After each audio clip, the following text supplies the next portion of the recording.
போட்டித் தேர்வுக்கு தயாராகும் அனைவருக்கும் அதியமானின் அன்பு வணக்கம். நான் ராஜ்குமார். இந்த வீடியோவில் என்ன பார்க்க போகிறோம் அப்படின்னு பார்த்தீங்கன்னா, டிஎன்பிஎஸ்சி குரூப் 2 குரூப் டிக்கான ப்ரிலிம்ஸ் ரிசல்ட் செக் பண்ணியிருப்பீங்க. ஸோ இந்த ப்ரிலிம் ரிசல்ட் வந்து பார்த்தீங்க அப்படின்னா உங்களுக்கான வேகன்சி லிஸ்ட் வந்து அப்டேட் பண்ணியிருக்காங்க. சரிங்களா? ஸோ ரிசல்ட் வந்து நீங்கள் செக் பண்ணியிருப்பீங்க. நைட் நம்ம நிறைய பேர் செக் பண்ணியிருந்தோம். இந்த வேகன்சி லிஸ்ட் ஃபைனலாக என்ன வேகன்சி அப்படின்றத அப்டேட் பண்ணியிருக்காங்க. இன்னும் ரிசல்ட் செக் பண்ணாதுங்க. ரிசல்ட் செக் பண்ணுறதுக்கான பிடிஎஃப் வீடியோ கீழே கொடுத்துருக்கேன். செக் பண்ணி பாருங்கள். எப்போ மெயின்ஸ் நடக்கும் எல்லா டீட்டெயில்ஸும் கொடுத்துருக்காங்க. லிஸ்ட் 1 லிஸ்ட் 2 ரெண்டுமே கொடுத்துருப்பாங்க. உங்களுக்கான வேகன்சி இப்போ ஃபைனலாக என்ன மொத்த காலி பணியிடங்கள் அப்படின்னு பார்த்தீங்கன்னா 5446. சரிங்களா? ஸோ உங்களுக்கு ஸ்க்ரீனில் தெரியும்னு நினைக்கிறேன். சரியா? ஸோ இதுதான் வந்து இப்போ ஃபைனலாக இருக்கக்கூடிய மொத்த காலி பணியிடங்கள். இப்போ நோட்டிஃபிகேஷன் வரும்போதே பார்த்தீங்க அப்படின்னா 5413 அப்படின்ற வேகன்சி லிஸ்ட் அப்டேட் பண்ணியிருந்தாங்க. அதன் பிறகு சில சேஞ்சஸ், சரிங்களா, சில மாறுதல்கள் செஞ்சுருந்தாங்க.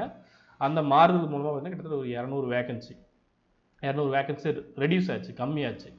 அப்போ வந்து பார்த்தீங்கன்னா 5208 சம்திங், சரிங்களா, 5208 வேகன்சி தான் நமக்கு எக்ஸாம் எழுதுறதுக்கு முன்னாடி இருந்த வேகன்சி. இப்போ மறுபடியும் ஃபைனல் பண்ணி என்ன பண்ணியிருக்காங்க, அந்த கிட்டத்தட்ட அந்த 200 வேகன்சியை மறுபடியும் ரிவைஸ் பண்ண மாதிரி 5446. சரிங்களா? இப்போ இருக்கிற அப்டேட்டடாக என்ன இருக்குது அப்படின்றத தெரிஞ்சுக்கோங்க. இன்றைக்கி ப்ரெஸ் ரிலீஸ் கொடுத்துருக்காங்க. 5446 அப்படின்றது மொத்த காலி பணியிடங்கள் இப்போ அப்டேட் பண்ணியிருக்காங்க. ஸோ 200 வேகன்சி அப்படின்னாலும் எக்ஸாம் எழுதின ஸ்டூடெண்ட்ஸ்க்கு இது மிகப்பெரிய ஒரு வாய்ப்பு தான். சரிங்களா? 200 அப்படின்னாலும் அந்த 200 பேருக்குள்ளே வரதில்லை அப்படின்றது பெரிய விஷயம்.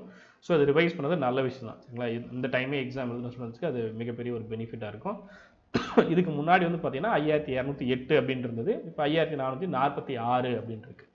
சரியா? இது வந்து தெரிஞ்சுக்கோங்க. மொத்தமாக எவ்வளோ பேர் எக்ஸாம் எழுதியிருக்காங்க அப்படின்ற கவுண்ட்டும், அதே போல் எவ்வளோ பேர் வந்து ப்ரிலிம்ஸில் செலக்ட் பண்ணியிருக்காங்க அப்படின்ற கவுண்ட்டும் கொடுத்துருக்காங்க. கிட்டத்தட்ட ஒரு ரஃப் கால்குலேஷன் நம்ம வைக்கிறோம் அப்படின்னா கூட ஒரு 10 லட்சம் பேர் எக்ஸாம் எழுதியிருந்தாங்க அப்படின்னாலையும் உங்களுக்கு ஒரு 58,000 பேர், சரிங்களா, கிட்டத்தட்ட ஒரு 6% கம்மியாக 5.8 இந்த லெவலில் தான் வந்து ப்ரிலிம்ஸ்க்கு செலக்ட் பண்ணியிருக்காங்க. ஜஸ்ட் ஒரு டேட்டா தெரிஞ்சுக்கோங்க, அவ்வளோதான். சரிங்களா? ஸோ இந்த இன்ஃபர்மேஷன் வந்து கண்டிப்பாக உங்களுக்கு யூஸ்ஃபுல்லாக இருக்கும் அப்படின்னு முழுமையாக நம்புகிறேன்.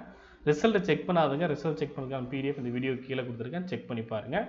அதே போல் இந்த ப்ரெஸ் ரிலீஸ்க்கான பிடிஎஃப் இந்த வீடியோ கீழே கொடுத்துருக்கேன், செக் பண்ணி பாருங்கள்.